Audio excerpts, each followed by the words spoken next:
The Mummy and the Giant loved to read books. And one night, the mummy was up in his favorite spot up high there, reading a book out loud, and it was a scary story, too.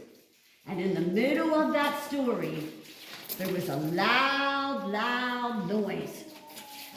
And the mummy got so scared when he heard the noise that he jumped from that ledge the whole way over to here where he hit the rocks. And he dropped his book on the ledge. So there he hit the rocks, and there he dropped his book, and then he ran out of here as soon as he hit the floor.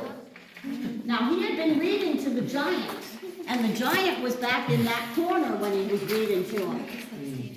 So the giant jumped up when he heard the noise too, and he tried to run after where the mummy just ran, but he forgot to duck. And he hit his head really hard up there. That's where he slammed his head when he ran under that bridge. And it threw him backwards, and his feet flew up in the air. He was laying on his back here on the floor, and there's his footprint up there. Way up high. Yeah. That's Yeah, cool. it is. So that's from the giant. And once he stood back up and rubbed his head, he ran out then and found the mummy. And when they came back in, they wanted to find out what the noise was.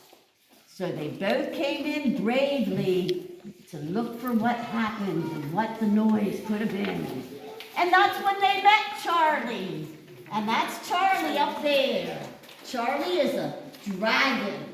There's Charlie's head. Oh, yeah. You can see his big mouth with his teeth there.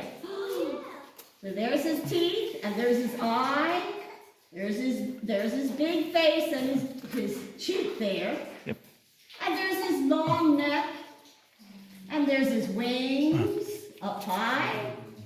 And there's his claws right below that bridge thing there. That's cool.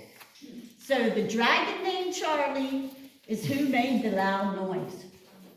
And when they came back in, he wanted to apologize because he had been taking a nap up there, and then he sneezed really loud because he has a bad cold.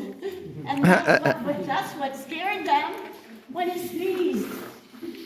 So he sneezed so loud, now the mummy and the giant know he's friendly, and they want to help him get better from his cold.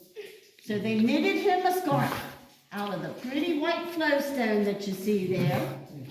The white flowstone I showed you. It even has tassels on it. And imagine how that formed natural to look like a scarf.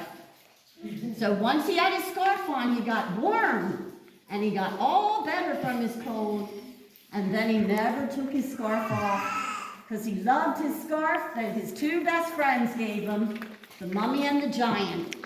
And the three of them lived happily ever after in the cave. So that's the end of the fairy tale.